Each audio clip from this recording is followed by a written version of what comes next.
নিজেদের পুরনো ছবিগুলো দেখতে থাকে দুর্জয় আর বলতে থাকে, সত্যি সময়টা কত তাড়াতাড়ি কেটে গেছে, ভাবতেও কেমন যেন অবাক লাগে। আর এই যে দুনি মা, দেখি দেখি মুখখানা দেখি, একেবারে মায়ের মতন হয়েছে। দুনি ঘুমিয়ে পড়ো, এসো আমি তোমাকে ঘুম পাড়িয়ে দিই। কিন্তু দুনিও ঘুমাতে চায় না আর বলে, আমি এখন ঘুমাবো না। আমার মা কোথায়? আমার মা আসুক তারপর ঘুমাবো। দুর্জয় বলে, সত্যি তো, আজ রানীর জন্য মনটা এরকম করছে কেন? একটা ফোন করে দেখি। এরপর নার্সকে ফোন করে জিজ্ঞেস করে, রানী কি করছে? নার্স বলে, রানী ম্যাডাম রথ সাজাতে ব্যস্ত আছে। দুর্জয় বলে, আচ্ছা ঠিক আছে। এরপর ছবিগুলো দেখে আর বলে, সত্যি রানী, সময়টা কত তাড়াতাড়ি না কেটে গেল।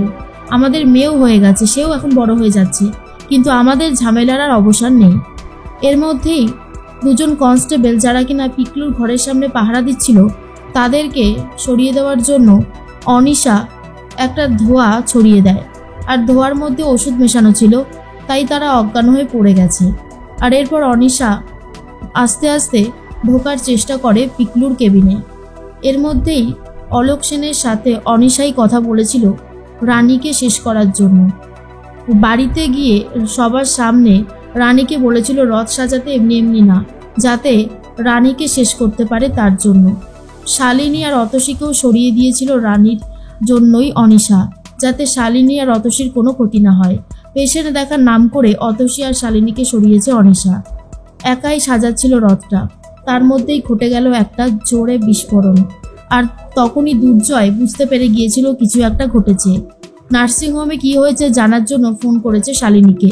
শালিনী এসে দেখে আর কিছুই বাকি নেই। এরপর দুর্জয়কে সমস্তটা বলে দিতেই দুর্জয় তো কান্নায় ভেঙে পড়ছে। অনিশা এসে পিকলুর কেবিনে দেখে পিকলু বেডে নেই, কোথায় গেল এটা নিয়েই চিন্তিত। দুর্জয়, সৌনক, শুক্লা, রিতমকে রানীর ব্যাপারে সবটা জানাতেই বাড়ির পরিস্থিতিটাই পুরো পাল্টে গেছে। শুক্লা তো ভীষণই কান্নাকাটি করে সৌনককে বলে, ওর কিছু হতে পারে না, ও তো লড়াকু মেয়ে, বল না ওর কিছু হতে পারে না, বল তোরা। কিন্তু সৌনকও আর কিছু বলতে পারে না। দুর্জয় প্রচণ্ড কান্নাকাটি করতে থাকে। এর মধ্যেই পুলিশ এসে তদন্ত করতে শুরু করে দেয় আর বলে, নার্সিংহোমের সিসিটিভি ফুটেজটা একবার চেক আপ করে দেখতে হবে কি রয়েছে। আর অন্যদিকে দুর্জয়কে বলে, মিস্টার সেনগুপ্ত, আমরা আপনার স্ত্রীর কোনো কি অংশই এখনো খুঁজে পাইনি। এসব শোনার পর তো আরও বেশি করে কান্নাকাটি করে দুর্জয় আর বলে, এটা হতে পারে না, আমি দুনিকে কি জবাব দেব? দুনি মা মা করলে আমি কি বলবো, আমি বুঝতে পারছি না। অনিশা এসবের পিছনে রয়েছে। অনিশা সবটা দেখতে থাকে আর বলে, রানীকে সরিয়ে দেওয়া গেছে, এটাই অনেক বড় কথা। পুলিশ বলে সিসিটিভি ফুটেজটা চেক করবে। আর বোঝাই যাচ্ছে সিসিটিভি ফুটেজ চেক করলে কিন্তু দুর্জয় অনিশাকে হাতে নাতেই ধরতে পারবে। দুর্জয় যদি অনিশাকে ধরে শাস্তি দেয়, তোমাদের কেমন লাগবে অবশ্যই জানাতে পারো।